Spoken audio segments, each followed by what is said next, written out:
Mir in dobro iz samostanske cerkve svetega Frančiška v Piranu, kjer smo včeraj po 85 letih dobili vrnjeno iz Padove veliko umetnino Vittorija Carpaccia,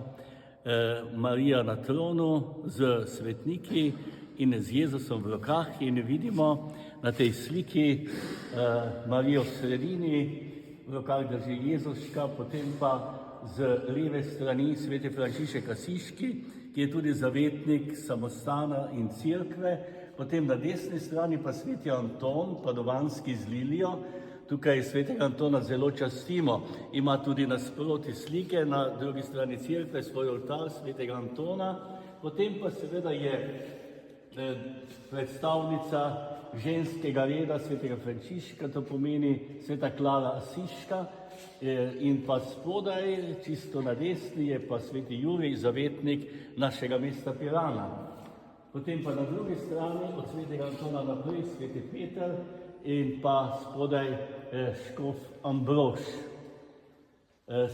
Čisto spodaj sta pa dva angela, eden že igra, drugi komaj oglašuje svoj inštrument. In pa tisto, kar je pomembno na tej sliki, seveda je mesto Piran, ki ga vidimo desno in levo od Marijinega trona in nekako povezuje, hoče povedati, da je Marija kraljica in zavetnica tudi Pirana. Piran je vsem nam, lahko rečem, pri srcu, zdaj pa ima še en biser,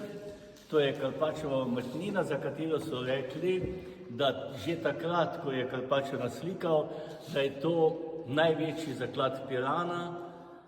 in ta največji zaklad je zdaj tukaj med nami, pa vas povabim, da si pridete ogledati to umetnino, to Marijo na tronu z Jezuškom in svetniki, ki bo tukaj razstavljena še do nedelje zvečer, potem pa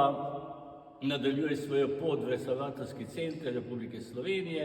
kjer bo potem uokvirjena, in pa